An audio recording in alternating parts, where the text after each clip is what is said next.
భవన్లో బీఆర్ఎస్ నాయకుల press meet. ఈ రాష్ట్రంలో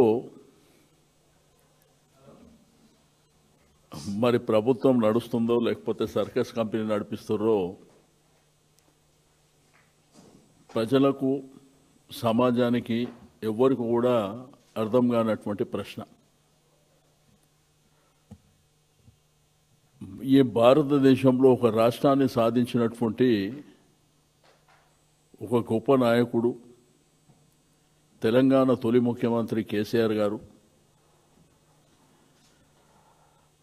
70 ఏళ్ల నుంచి రాష్ట్రంలో రైతాంగం కానివ్వండి ప్రజలు ఎదుర్కొంటున్నటువంటి బాధల్ని తొలగించి ఒక అద్భుతమైనటువంటి పరిపాలనకు శ్రీకారం చుడితే ఈరోజు ఇప్పటికీ కేంద్ర ప్రభుత్వం 2 సంవత్సరాలు మా ప్రభుత్వం పోయినప్పటికీ మొన్న పార్లమెంట్లో కేంద్ర ప్రభుత్వం కేసీఆర్ గారి పరిపాలనని అద్భుతం అని చెప్పినటువంటి సందర్భాలను కూడా చూస్తున్నాం.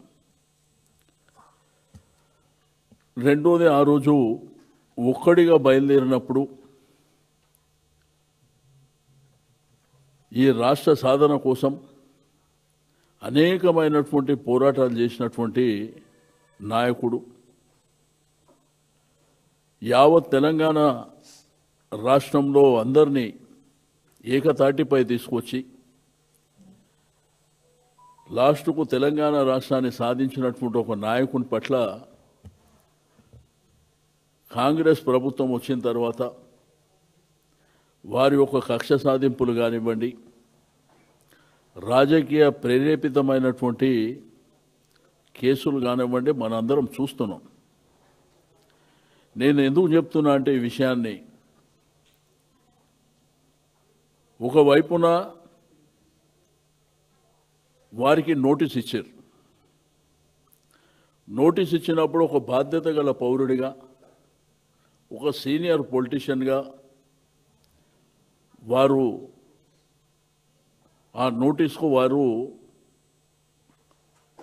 ఆన్సర్ ఇచ్చారు. వారు చెప్పింది ఏంది, నేను ఎర్రవల్లి ఫామ్ హౌస్లో ఇప్పుడు కాదు అనేక సంవత్సరాల నుంచి ఇక్కడ నివాసం ఉంటున్నా. రీసెంట్గా సమ్మక్క సరళమ్మ జాతర కూడా వారిని మంత్రులు వెళ్ళి ఇన్వైట్ చేసింది కూడా మనం చూసినాం. పొన్నం ప్రభాకర్ గారు మంత్రి గారు కూడా ఇన్వైట్ చేసింది కూడా మనం చూసినాం. అయితే ఇక్కడ